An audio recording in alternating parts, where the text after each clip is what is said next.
Un parc naturel régional est un territoire au patrimoine remarquable qui s'organise autour d'un projet pour assurer durablement sa protection et son développement économique et social. Le parc de Chartreuse a été créé le 6 mai 1995.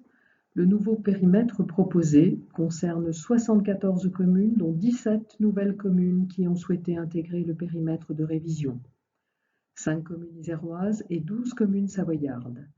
7 intercommunalités et 3 villes-portes, c'est une spécificité d'un parc de pouvoir en intégrer.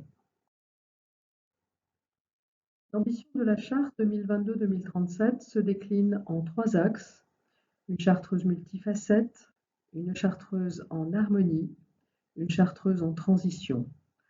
Ces 3 axes sont complémentaires et non hiérarchisés entre eux. Ils apportent une réponse transversale aux grands objectifs formulés lors de la concertation. Axe 1, une chartreuse multifacette. Stendhal comparait la chartreuse à une émeraude, une pierre précieuse, naturelle, dont les facettes, façonnées par l'homme, démultiplient l'éclat. 2 siècles après l'écrivain, nous ne saurions mieux décrire le territoire dont la variété des paysages et des milieux naturels représente autant de ressources que d'atouts. Notre ambition, préserver et valoriser les atouts et les identités du territoire. 4 orientations principales déclinent l'ambition de l'axe 1. Cela se traduit notamment par la mise en valeur des patrimoines naturels et culturels, la préservation des paysages et de leur ouverture liée au maintien des activités agricoles et forestières, la valorisation des ressources locales, agriculture, forêt, bois, patrimoine bâti, géopatrimoine.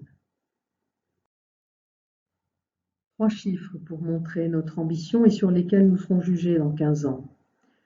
Préserver prioritairement 185 espèces faunistiques, 71 espèces floristiques et 30 habitats. Conserver les 963 emplois agricoles existants aujourd'hui, sachant que globalement en France, l'emploi agricole ne cesse de diminuer. Augmenter la part de surface de forêt en appellation d'origine contrôlée bois de chartreuse de 60%. Axe 2, une chartreuse en harmonie. Comme un acrobate sur un fil, le parc a besoin de détermination et d'audace pour avancer sans perdre l'équilibre. On ne peut préserver sans développer et vice-versa. Notre ambition, gérer les pressions, trouver l'équilibre entre valorisation et protection. 4 orientations principales déclinent l'ambition de l'axe 2. Cela se traduit notamment par la volonté de prendre soin des biens communs, prendre soin de l'air, de l'eau, de la biodiversité. C'est prendre soin de ses habitants et de leur qualité de vie. Le souhait de permettre aux habitants d'avoir accès à une alimentation locale et de qualité, la volonté que l'urbanisation soit économe en foncier et que la fonctionnalité écologique soit garantie.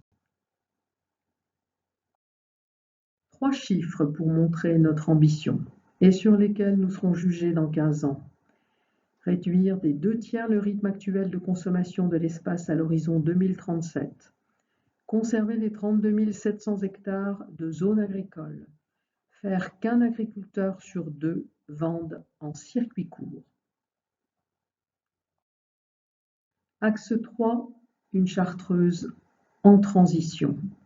Le changement climatique appelle des transitions sociales, économiques ou environnementales. 5 orientations principales déclinent l'ambition de l'axe 3.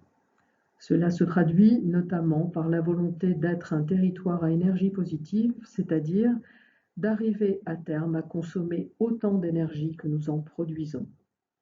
L'identification des comportements et des besoins de déplacement afin de pouvoir mettre en place et expérimenter des services nouveaux. 3 chiffres pour montrer notre ambition et sur lesquels nous serons jugés dans 15 ans. Réduire la consommation énergétique du territoire de 18%. Développer les énergies renouvelables afin qu'elles couvrent 23% des consommations énergétiques du territoire. Diminuer la pollution lumineuse par l'extinction nocturne de 80% des communes. La gouvernance pour la mise en œuvre de la charte est assurée par des instances délibératives composées d'un comité syndical qui est l'organe délibérant du parc au sein duquel chaque commune dispose d'un siège quelle que soit sa taille, et d'un bureau syndical qui assure la gestion courante du parc. Des instances consultatives qui ont notamment pour rôle de conseiller les instances délibératives dans la mise en œuvre de la charte, composée d'un conseil scientifique et d'une plateforme environnementale. Le parc est une structure au service du territoire. Outre l'image de marque, c'est surtout une équipe pluridisciplinaire et des moyens financiers au service du territoire. C'est ensemble que nous construirons la Chartreuse de demain.